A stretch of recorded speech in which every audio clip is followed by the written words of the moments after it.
ambitions is a rider. Hey.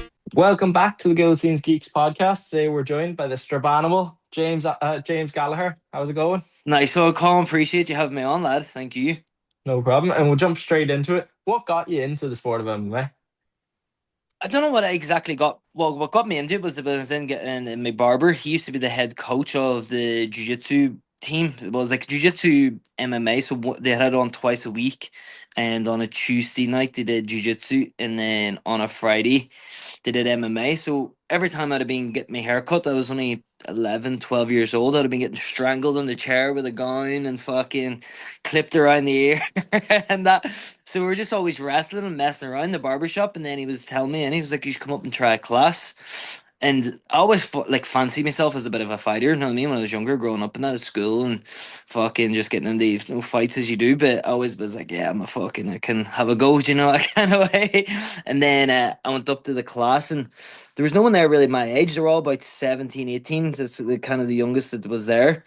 And I got fucking a trimming. I got a good battering and I just fell in love with it after that. So it just was like blown away by how like you can be so easily battered by somebody not using that much force. And after that, I was hooked. So it was. And you started in the sport very, very young, and you were on some big stages very young. Cage Warriors as an amateur, and then obviously the Bellator run. Where did that all come from? So I was training and fighting. I was fighting when I was like, so I had my first fight when I was 13. So I did. And then I think I had about 8 or 9 fights fighting for Strabane. And then when I was 15, then I moved to Dublin to train because in my second, it was in my second fight, I was fighting Warren Point in this little bar. And I was fighting a guy from Belfast who was like 22, 21, 22 at the time while I was 13. And John Kavanagh, he was judging the show at the time, and he said to the promoter, he's like, this is going to ruin MMA in Ireland. This is a kid fighting a grown man. Do you know what I mean? And I went in and I beat the guy. And then after, John was like, oh, come down and train with us. Do you know what I mean? I can see a potential, etc. Because it wasn't that good. I was only training 1 or 2 days a week in the little local gym. And then so when I fought there that night, it was my second fight. I always had the back of my head then like, oh, I can go to Dublin and train with these boys. You know what I mean? They're supposed to be really good. And obviously, like Connor and no one like this was a name then. Do you know what I mean? They were just turning pro at this stage. And then I had a few fights then, and the team in Strabane was kind of like there wasn't many people training there no more or anything. So I was like, fuck it, let's go to Dublin, have a shot at this. So I went to Dublin and started fighting out of Dublin, and one thing led to another, and then the next minute I'm in the fucking Madison Square Garden at 20 years old in the co-main event. Hey, well, like, and you're still young now. Like, I obviously got into sport following on to watching boys like you, especially the northern boys, like the scene, because there's nobody about really. And then likes of you, Ali McLean's, all them kind of fellas brought me into the sport. We're still like what 29, 30. Like, I feel like you've 29. it's wild. Like, But I've plenty of miles on the clock.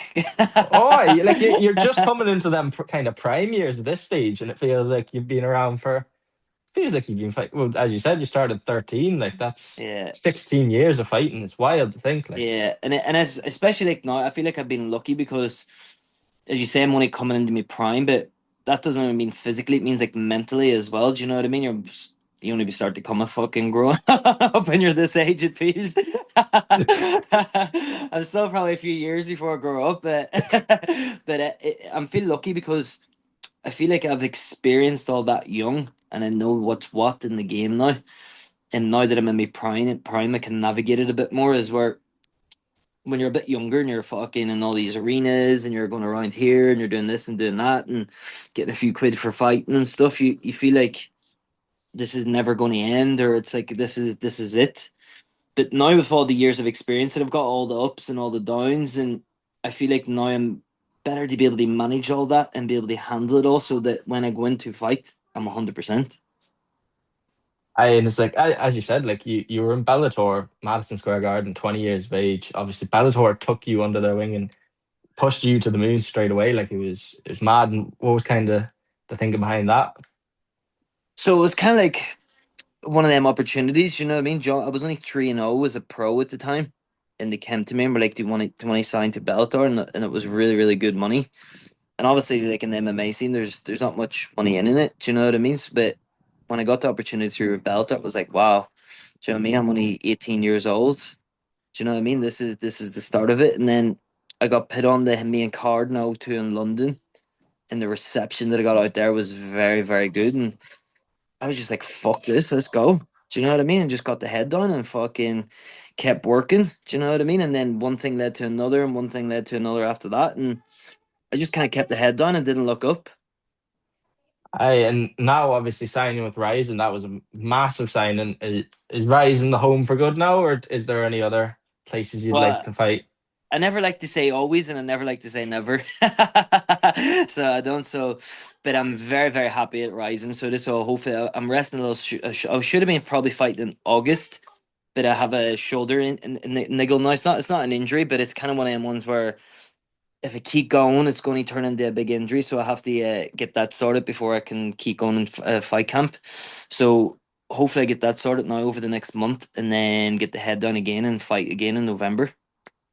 And do you find there's much difference between Rise and PFL, Bellator, or even you were signed to a promotion in Abu Dhabi or Dubai, some kind of Saudi company? Yeah, I feel like it's very different. So when you go out, see when you do all the rest of the shows, it's about putting on a show. Do you know what I Mm. mean? It's about being like, being a man of the fans, as they say. Do you know what I mean? They create a big, nice event for everybody coming out to watch. But out there, it's kind of like all they care about is like dying on your show, going out in your shield. Do you know what I mean? And dying on your sword, kind of thing. And if you go out there and put on good performances, the fans absolutely love you.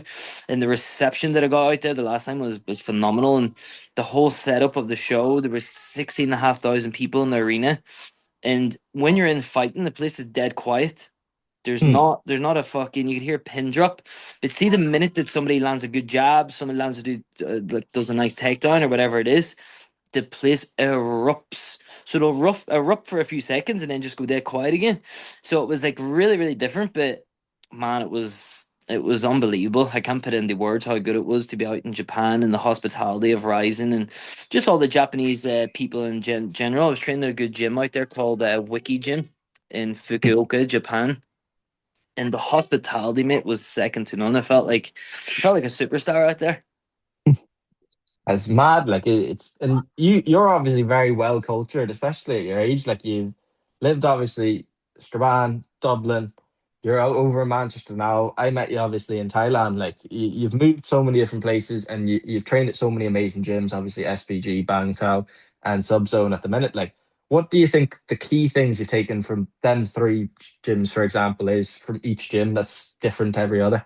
Yeah, they're all very different. You know what I mean? But well, you can see like say like Bang Tao. Bang Tao has like fucking the highest level of fighters coming through there every day of the week. Do you know what I mean? And it's all very heavy going training, hard sparring, hard wrestling, and it's like very good spot to go and get your rounds in. And how do you like? How can I like word it? It's good to go like pre-camp when you're not scared of getting injured and stuff like that. But then you got places like SBG and Subzone who are very like a sequence based team. So it's like they've all got their own style. Everyone in the gym has their own style. Everyone's different. Do you know what I mean? But they all got the same flavor. Do you know that kind of way? It's kind of like having a chicken breast and a chicken drumstick. Do you know what I mean? They're very similar, but they've all got their own flavor. And I feel like here in the SPG is very, very similar. Do you know what I mean? Just in they have their obviously their one says perks and ups and downs or whatever, but the main thing is like team based culture and having a coach that's going to lead you into battle that you're not nervous about going into battle with. And I feel like that's the best thing. Someone you have in your corner that you trust, have a good teammates around you, and a coach that when he says jump, you just ask how high when you're in there. Do you know that kind of way? And I feel like that's the main thing that you have to take out of bouncing around. And I've did a lot of this on my own as well. Do you know what I mean? When just floating around and seeing what's what. And the biggest thing that I've noticed, especially when I've come here to Manchester, is just having that top level coach that has your back. That's the biggest thing I can take away from it all. And you've said before about obviously SPG gave you a start. You've never said a bad word about John. Like, and do you feel that kind of relationship again at Subzone now? Is it that kind of close family knit gym? almost. 100%. So it isn't. It's just like a, especially when you're like out here. Do you know what I mean? I'm just here living with my girlfriend and stuff, and it's good to have like that family team there. Do you know what I mean? Need anything at all? Jump on the phone.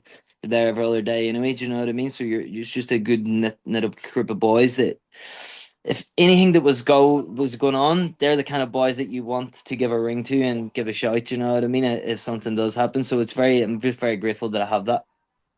We've got to make sure you don't get caught in a United jersey, though. Got to make sure that doesn't happen. Could be worse. I could have a Fermanagh one on me for folks. Hey.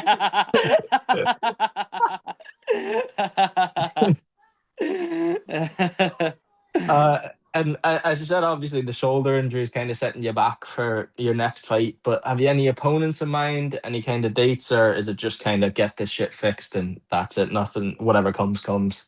Yeah, it's more so whatever comes. But they've told me November, so they Mm. have. So at least I've got I haven't given me an actual date yet, but at least now I've got something to focus on. So the main focus now is to get rid of the shoulder niggle. It should probably be back full on training the next 2 or 3 weeks. And then what I'll do then is start like a pre-camp kind of training. And then by 2 3 months out from the fight, then I'll get the head down and start up in the spar and up in all that kind of games. You know what I mean? So I'm sharp going in. But if anything did come up in the after I get rid of this niggle, I'll take it. Do you know what I mean? But they told me that they don't have any space for me until November, so I'm happy enough for that and just keep the head down. I've got a few seminars now going over all over Ireland and the UK as well. I'm going down to Paul Daly's gym, Paul Semtex Daly. I'm teaching his kids on Tuesday. So just taking over, doing all that there until the meantime, until it's time to get the boots on again and get going. Perfect, mate. Thank you so much for coming on. I really appreciate it. No, I Uh, appreciate it, bud. Thank you very much. Anytime at all as well, come up to the fight, just give me a message and I'll jump on. 100%. Thank you. And if you any socials, your seminars, everything, just pop them on there and Cheers, we'll lad. shout Thanks a them out. million. Yeah, anybody looking any seminars now over the next couple of months, I'm available. I've a few slots booked up, but I'm pretty available. So anyone looking, just give me a message and we'll get it all sorted. Thank you, All right. mate. Nice one, lad. All right, good to speak to you All again, bud. right. Thank you very Good to much. see you. You To too. All that. right. Bye, bye, bye. Hey. Ambitions is a rider. Hey.